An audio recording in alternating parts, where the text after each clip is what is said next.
नमस्कार, आदाब। हमारे डिजिटल प्लेटफॉर्म पर आपका स्वागत है। आपके साथ मैं हूं चंद्रप्रभा शर्मा।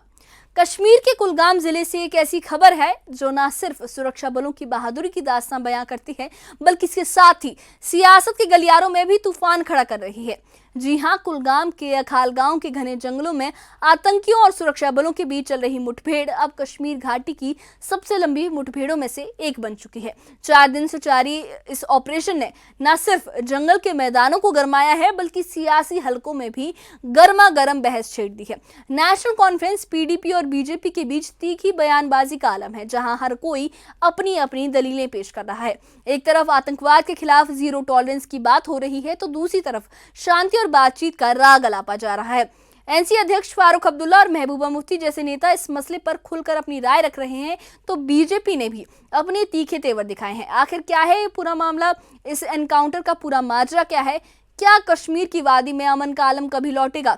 आइए इस खास रिपोर्ट में हम आपको बताते हैं इस मुठभेड़ की हर बारीकी और सियासत का वो रंग जो इस खबर को और भी अहम बना रहा है। देखिए ये खास रिपोर्ट।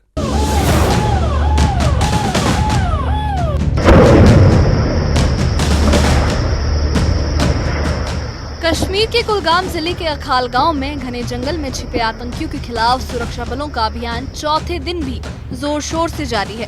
सुरक्षा बलों ने अब तक 3 आतंकियों को मार गिराया है, लेकिन सूत्रों के मुताबिक 2 और आतंकी अभी भी जंगल में छिपे हुए हैं। पूरे इलाके को सुरक्षा बलों ने घेर लिया है और हेलीकॉप्टर की मदद से तलाशी अभियान को और तेज कर दिया है।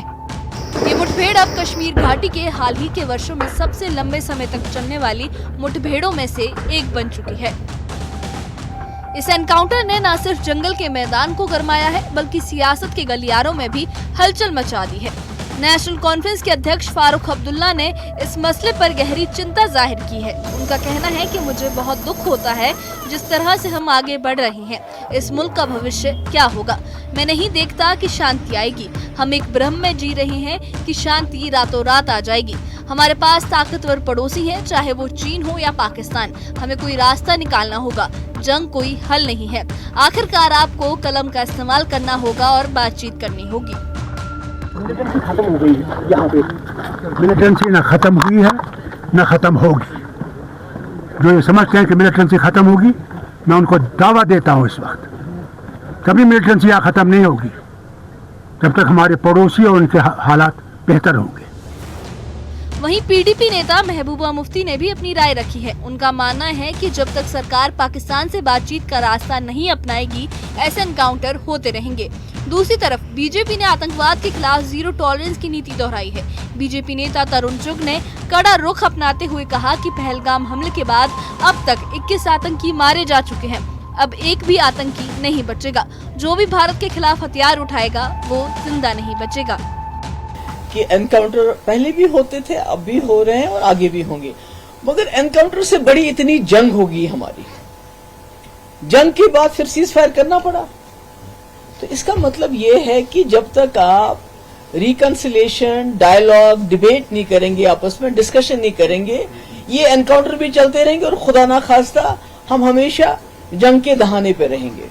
इसलिए dialogue and reconciliation is the only way forward. Pahalgam के बाद अब तक लगभग 21 आतंकवादियों को ढेर किया जा चुका है और भारत की सुरक्षा एजेंसियों ने उन्हें मिट्टी में मिलाया है। ऐसा है कि एक भी आतंकी बचेगा नहीं, वो चाहे जंगल में छुपे या पहाड़ पर जाएं। अब भारत की नीति साफ है। भारत के खिलाफ जो आंख उठाएगा, हथियार उठाएगा, हमारे नागरिकों की निर्मम हत्या करेगा, तो जिंदा वापस नहीं लौटेगा। बीजेपी के प्रवक्ता अल्ताफ ठाकुर ने नेशनल कॉन्फ्रेंस और फारूक अब्दुल्ला पर तीखा हमला बोला। उन्होंने फारूक पर दोहरे रवैये का आरोप लगाया और कहा कि नेशनल कॉन्फ्रेंस ने अपने वादों को पूरा करने में नाकामी दिखाई है। स्वास्थ्य, शिक्षा और सड़कें, हर क्षेत्र में उनकी सरकार नाकाम रही है। फारूक अब्दुल्ला वंदे भारत ट्रेन की तारीफ करते हैं, लेकिन एलजी मनोज सिन्हा को वॉयसरॉय कहते हैं। पिछले 6 सालों में जम्मू कश्मीर में जबरदस्त तरक्की हुई है। ये दोहरापन अब नहीं चलेगा। एक जो भावना हमेशा रहती थी अलगाववाद की, सेपरेटिज्म की, या स्टोन पेल्टिंग होती थी, हड़तालें होती थी, कैलेंडर होती थी, वो सारा खत्म हो गया। और मुझे नहीं पता ये किस कश्मीर की बात कहते हैं, क्या ये वही कश्मीर चाहते हैं जहां एक बैल सीआरपी कैंप के पास रोटी खाने के लिए, जो वो कचरा बाहर फेंकते थे, वो खाने के लिए जाता था और उसको गोली मार दी जाती थी, ये मुखबरी करता है आर्मी के लिए? क्या वही कश्मीर ये अब फिर वापस चाहते हैं? तनकीद ये वॉइसराय के नाम से एलजी साहब को करना। देखिए, सबसे ज्यादा डेवलपमेंट अगर हुई है तो वो एलजी साहब के ही इस कार्यकाल में हुई है। बड़ी बड़ी टल्ले खोल दी गई और फारूक साहब परसों तो तारीफें करते करते थक नहीं रहे थे जब वंदे भारत के जरिए वो कटरा चले गए। और नेशनल कॉन्फ्रेंस का ये हमेशा रहा है कि पलटना अपनी वादों से और अपनी बातों से। फारूक साहब तो खासकर क्या कुछ कहे, अनप्रेडिक्टेड आदमी है, कब क्या कहे। लेकिन टोटल मिला के अगर हम देखेंगे, जम्मू कश्मीर की डेवलपमेंट 2019 के बाद हुई, चाहे वो पंचायत राज के 3 पैटर्न हो, चाहे वो यूएलबी इलेक्शन हो, उनके जरिए जम्मू कश्मीर की बहुत ज्यादा डेवलपमेंट की गई। और सबसे बड़ी बात यह है कि 12 साल के 12 महीनों में 10 महीने कश्मीर बंद हुआ करता था।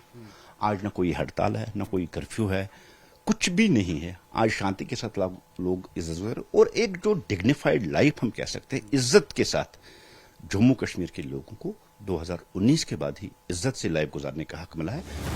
कुलगाम का ये एनकाउंटर सुरक्षा बलों की मुस्तैदी और आतंकवाद के खिलाफ उनकी कड़ी कार्रवाई का सबूत है, लेकिन इसके साथ ही ये सवाल भी उठाता है कि कश्मीर में शांति का रास्ता कितना मुश्किल है। एक तरफ आतंकवाद के खिलाफ सख्ती की बात तो दूसरी तरफ बातचीत की वकालत। क्या कश्मीर की वादी में अमन का आलम कभी लौटेगा? ये सवाल हर दिल में है। Bureau report, news 18। कुलगाम के इस एनकाउंटर ने एक बार फिर कश्मीर के जटिल मसले को हमारे सामने ला खड़ा किया है। सुरक्षा बलों की मुस्तैदी और बहादुरी ने जहां 3 आतंकियों को ढेर कर एक मजबूत संदेश दिया है, वहीं इस मुठभेड़ ने सियासी गलियारों में भी हलचल मचा दी है। नेशनल कॉन्फ्रेंस और पीडीपी की बातचीत की वकालत हो या बीजेपी का आतंकवाद के खिलाफ सख्त रुख, हर कोई अपने नजरिए से इस मसले को देख रहा है। वहीं फारूक अब्दुल्ला ने जो बयान दिया है कि ऐसे में आतंकवाद नहीं खत्म होने वाला, तो ये जो बयान है ये काफी निंदा का विषय बन रहा है। उनको बीजेपी है इस बयान पर काफी आड़े हाथों ले रही है। लेकिन सवाल वही है, क्या कश्मीर की खूबसूरत वादी में अमन चैन का वो दौर लौटेगा जिसका सपना हर हिंदुस्तानी देखता है? क्या बंदूक की गूंज को कलम की ताकत से शांत किया जा सकता है? आप इस बारे में क्या सोचते हैं? हमें अपनी राय कमेंट बॉक्स में जरूर बताइए और इससे जुड़े अपडेट्स के लिए और ऐसी ही खबरों के लिए हमारे चैनल के साथ बने रहिए। हमारे चैनल को सब्सक्राइब करिए। शुक्रिया।